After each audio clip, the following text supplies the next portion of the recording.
Hi నమస్తే, నా పేరు Prithviraj and you're watching TG Telugu Galam. Don't forget to subscribe. Manakondur నియోజకవర్గం ఇల్లంతకుంట మండలంలోని పెద్దలింగాపూర్ గ్రామంలో గత ప్రభుత్వం కేటాయించిన డబుల్ బెడ్రూమ్ ఇండ్లకు నీళ్లు, విద్యుత్ను పునరుద్ధరించాలని అధికారులను ఎమ్మెల్యేను కోరడం జరిగింది. రాజన్న సిరిసిల్ల జిల్లాలో ఇల్లంతకుంట మండలంలో పెద్దలింగాపూర్ గ్రామంలో గత ప్రభుత్వం అంటే కేసీఆర్ గారు ముఖ్యమంత్రి ఉన్న సందర్భంలో, మా రసమయ్య బాలకిషన్ గారు ఎమ్మెల్యే ఉన్న సందర్భంలో ఈ గ్రామంలో 2 BHK ఇండ్లని మరి చట్ట ప్రకారంగా 40 డబుల్ బెడ్రూమ్ ఇండ్లు కట్టి మరి వాటికి కేటాయించడానికి గ్రామ సభ సమావేశం ఏర్పాటు చేసి తహసీల్దార్ గారు సంబంధిత అధికారులందరి ముందు గ్రామ సభలో ఎంపిక చేసినటువంటి లిస్ట్ ఇది. ఈ లిస్టులో మొత్తంకి 40లో దాదాపు 90% దళిత బిడ్డలు ఉన్నారు. తర్వాత మిగతా బలహీన వర్గాల బిడ్డలు ఉన్నారు.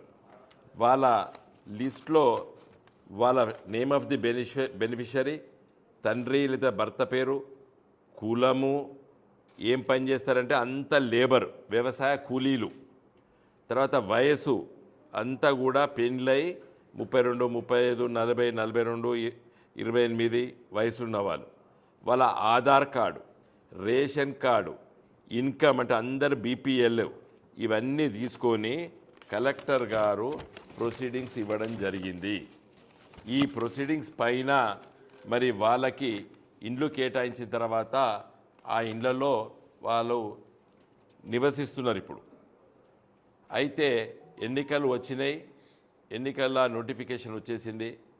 ఆ నోటిఫికేషన్ సందర్భంలో మరి వాళ్ళకన్నీ మరి గౌరవ ఆనాటి మరి ఎమ్మెల్యే రసమయ్య బాలకిషన్ గారు వాళ్ళందరూ కూడా ఇళ్లలో పోయినరు. అవన్నీ కూడా వారి సమక్షంలో జరిగినాయి. గ్రామ సర్పంచ్ గారు, అదేవిధంగా మిగతా పెద్దలు అందరూ కూడా దానికి ప్రత్యక్ష సాక్షులు. ఇప్పుడు మరి ఎన్నికల తదనంతరము కొత్తగా గెలిచినటువంటి ఎమ్మెల్యే గారు మరి వీళ్ళని ఇబ్బంది పెట్టడానికి మాకు నీళ్లు, కరెంటు ఇప్పిస్తలేదని చెప్పి వాళ్ళు వచ్చి నాకు చెప్పుకోవడం జరిగింది.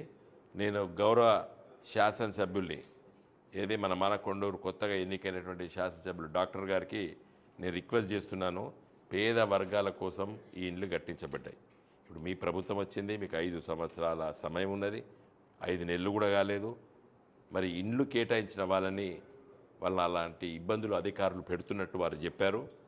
అధికారులను అడిగితే మరి ఎమ్మెల్యే దగ్గర పోండి అని చెప్పి అధికారులు చెప్తున్నారట. కాబట్టి మీరు అధికారులకు చెప్పి మరి వాళ్ళకు కరెంటు, నీళ్లు కనెక్షన్స్ అన్నీ ఇప్పించేసేయండి. ఎందుకంటే వాళ్ళు ఆల్రెడీ ప్రొసీడింగ్స్ వాళ్ళ చట్ట ప్రకారంగా వాళ్ళు ఇళ్లలో ఉంటున్నారు. కొత్తగా ఇండ్లు కట్టి మరి మీ ప్రభుత్వము కొత్తగా మరి డబుల్ బెడ్రూమ్ ఇండ్లు కడతారా, లేదా సింగిల్ బెడ్రూమ్ ఇండ్లు కడతారా, 3 బెడ్రూమ్ ఇండ్లు కడతారా, అది మీ ఇష్టము. మీ ప్రభుత్వం నిర్ణయం తీసుకొని కట్టించి మళ్ళీ కేటాయించండి, తప్పేం లేదు. కానీ రసమయ్య బాలకిషన్ గారు ఆనాటి శాసనసభ్యులు, చట్ట ప్రకారంగా ఎన్నిక కాబడ్డటువంటి శాసనసభ్యులు 5 సంవత్సరాలు వాళ్ళ కాల పరిమితి లోపల ఇండ్లు కట్టారు. మీరు కట్టించిన ఇండ్ల లోపల వాళ్ళు పోయి గుసాయించలేదు. ఆనాటి వారు శాసనసభ్యులుగా ఉన్నప్పుడు మరి వారి సమక్షంలో ప్రభుత్వ యంత్రాంగము నిర్మించిన ఇండ్లల్లో చట్ట ప్రకారంగా గ్రామ సభ పెట్టి మరి ఈ విధంగా ప్రొసీడింగ్స్ కూడా కలెక్టర్ గారు ఇచ్చినటువంటి విషయాలున్నాయి. కాబట్టి అనవసరంగా వాళ్ళని ఇబ్బంది పెట్టడం మంచిది భావ్యం కాదు. నేను మీకు రిక్వెస్ట్ చేస్తున్నాను, వెంటనే మీరు కలెక్టర్ గారికి చెప్పేసేసి వాళ్ళకి కరెంటు, నీళ్లు అన్నీ ఇప్పించండి. లేకపోతే అనవసరంగా వాళ్ళు కోర్టులకు చుట్టూ తిరగవలసి వస్తుంది. ఇది ఏ కోర్టు పోయినా కూడా ఇది చట్ట ప్రకారంగా వాళ్ళకు న్యాయం కల్పిస్తుంది. కాబట్టి దయచేసి నా రిక్వెస్టు, మీరు వీళ్ళందరూ కూడా దళిత బిడ్డలు ఉన్నారు, మెజారిటీ పేద వర్గాలు ఉన్నారు, వాళ్ళకి అనవసరంగా వాళ్ళకు మానసికంగా ఇబ్బంది పడుతున్నారు. ఇప్పుడు నేను మరి సమ్మక్క సారక్క జాతర కోసం ఇక్కడికి వచ్చిన సందర్భంలో మరి వాళ్ళందరూ కూడా పెద్దలింగాపూర్ గ్రామ పెద్దలందరూ కూడా నన్ను వచ్చి కలవడం జరిగింది. నా రిక్వెస్ట్ ఏంటంటే మరి దీన్ని కలెక్టర్ గారికి మీరు చెప్పి వాళ్ళకు కరెంటు, నీళ్లు కట్ చేయొద్దని చెప్పి చెప్పండి.